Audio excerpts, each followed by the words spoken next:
Menendez brothers could be getting close to getting out of prison 35 years after they murdered their parents. The Los Angeles County District Attorney is recommending that Eric and Lyle Menendez be resentenced for the crime. I don't have any doubts that my father and mother would have killed us.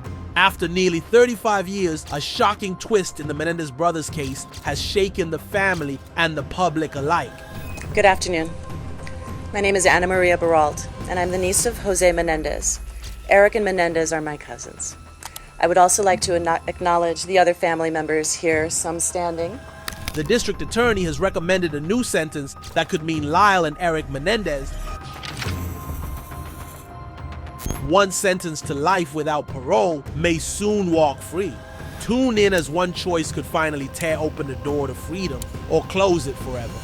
The Menendez family has a strong bond and dreams of welcoming Lyle and Eric back into their lives. The long journey, she admits, has been painful, but she sees this moment as a small step closer to a reunion filled with love and acceptance. Her words reflect the determination that has kept the family going, even when the road seems endless and lonely. But just as Karen begins to see a glimmer of hope, an unexpected revelation threatens to shatter the fragile dreams they've held onto for so long. Eric Vandermolen isn't holding back, and what he has to say is going to shock a lot of people. He's not just talking about forgiveness, he's rewriting the entire narrative around the Menendez brothers. While many have labeled them as monsters, Eric insists it's time we start seeing them as victims too. He speaks of the emotional burden he's carrying, watching the media paint Lyle and his brother as heartless people. The recent Netflix series, along with countless headlines, has only made things worse, making it harder for the public to understand what really went on behind closed doors. But Eric,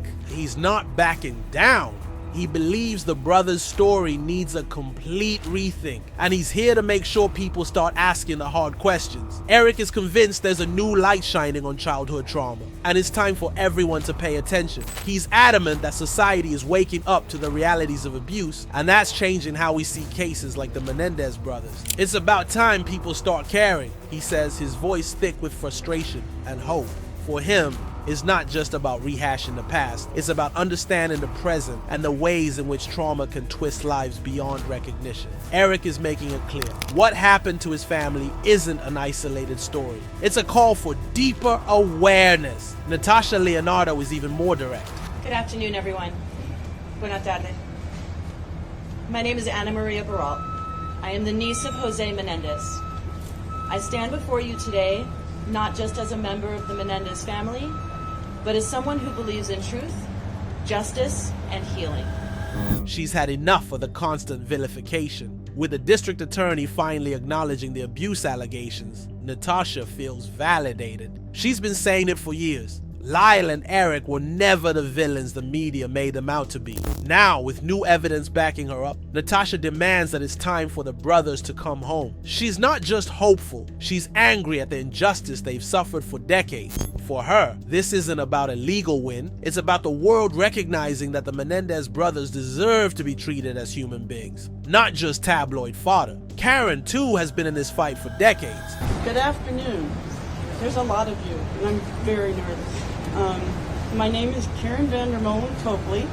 I am Kitty Menendez's niece, and I'm here today speaking out because I have believed for many years. She's seen Lyle and Eric grow from hopeful young men into weary adults, crushed by the weight of their situation. And yet, despite the 35 years they've spent behind bars, Karen says there's still a flicker of hope in them. They've learned not to get their hopes too high, she admits, but every small win brings a spark. It's that tiny glimmer of hope that keeps the family going, that keeps them believing that one day, maybe soon, Lyle and Eric will walk free. As the interview winds down, the family reflects on the long road they've traveled. Natasha voices what everyone feels. After all these years, freedom feels closer than ever. But no one is naive. They know the past isn't easily forgotten, and the scars of this ordeal will last a lifetime. Still, as they look toward the future, there's a sense that maybe, just maybe, their nightmare is coming to an end. It's an emotionally charged moment for the family, a crossroads where hope and history collide. But the path to justice has been anything but smooth. Lofty dreams of freedom have often been dashed by harsh realities, and for the Menendez family, the dream of a quick resolution was just that, a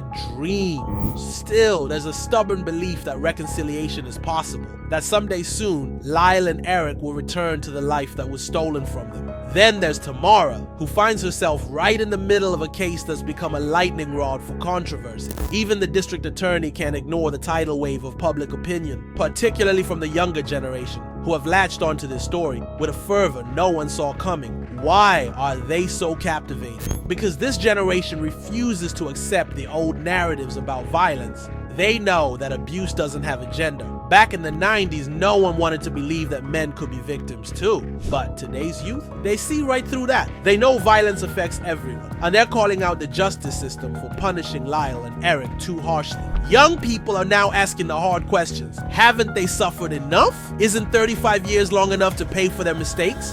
It's not just about the time served, it's about the trauma endured. The youth of today are ready to challenge the rigid decisions made decades ago, demanding that we rethink how we treat survivors of abuse, no matter who they are. The Menendez brothers' grandmother has emerged as a figurehead for the cause. She's been tireless in her efforts, rallying not only her family, but an entire generation of young activists. Her story has gone viral, and her commitment to justice has inspired thousands to take up the Menendez cause. In a world where information travels faster than ever, her story has become a beacon for those who believe in second chances and the power of empathy. Armed with social media and a relentless thirst for justice, today's youth aren't just curious, they're driven. They've dug into the case files, watched the interviews, and they know where the system went wrong. For them, this isn't just about history. It's about righting a wrong, about making sure that no one suffers in silence again.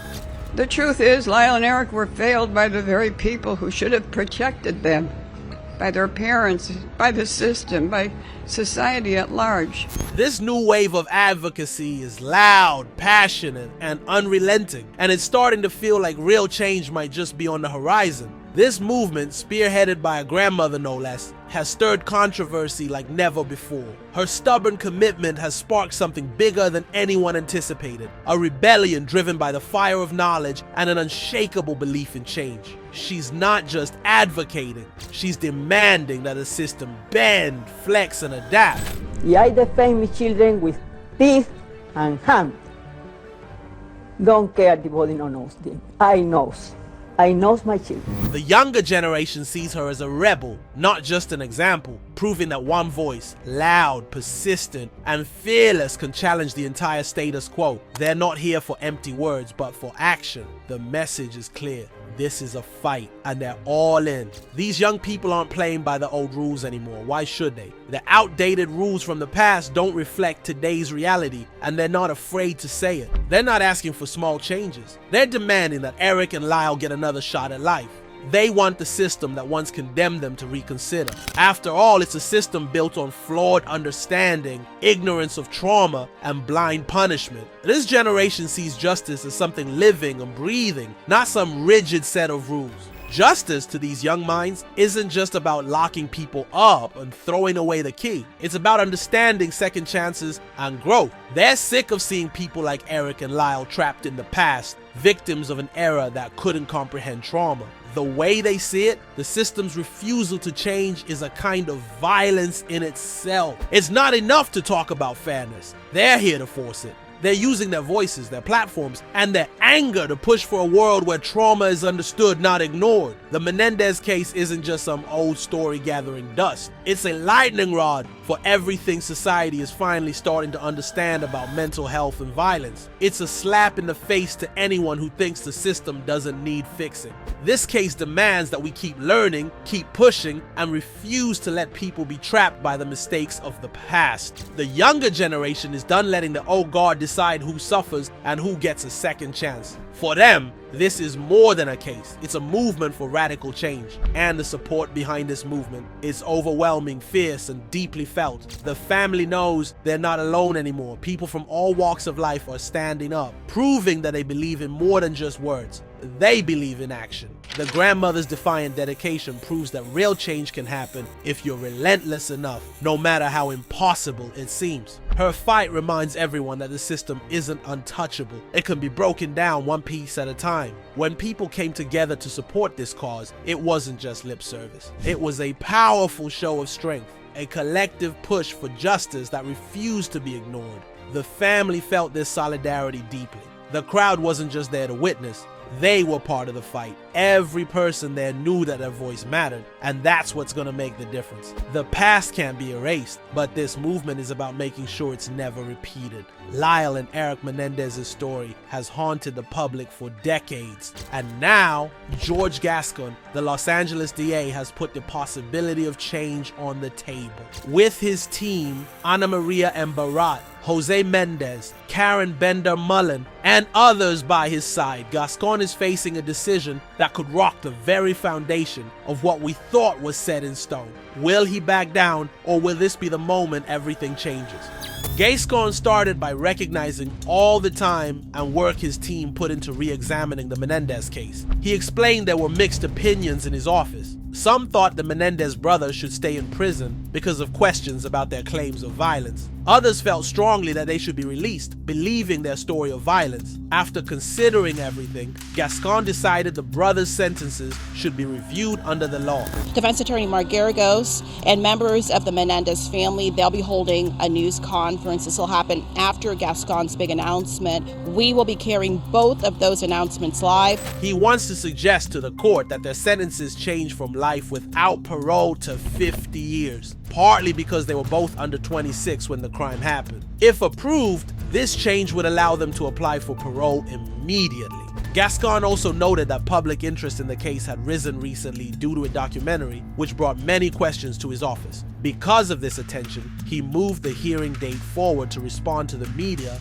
and public interest in an open way. This was his effort to keep things clear and transparent for everyone. When explaining his decision, Gascon talked about how resentencing focuses on whether people have been rehabilitated and if they would be safe to release back into the community. Since he began his role, he has overseen resentencing for more than 300 people, including 28 individuals charged with elimination, with only a small percentage committing another crime after release. He pointed out that the Menendez brothers were very young when the crime took place, 19 and 21. While he acknowledged that their actions were serious, he also recognized the difficult circumstances surrounding cases involving violence and desperation. Although he stressed that violence is never the answer and that seeking help is always better, he showed an understanding of how extreme situations can sometimes lead people to make tragic choices, especially in cases where people have experienced long-term violence. This brings up an important question. Should young offenders be treated differently in sentencing?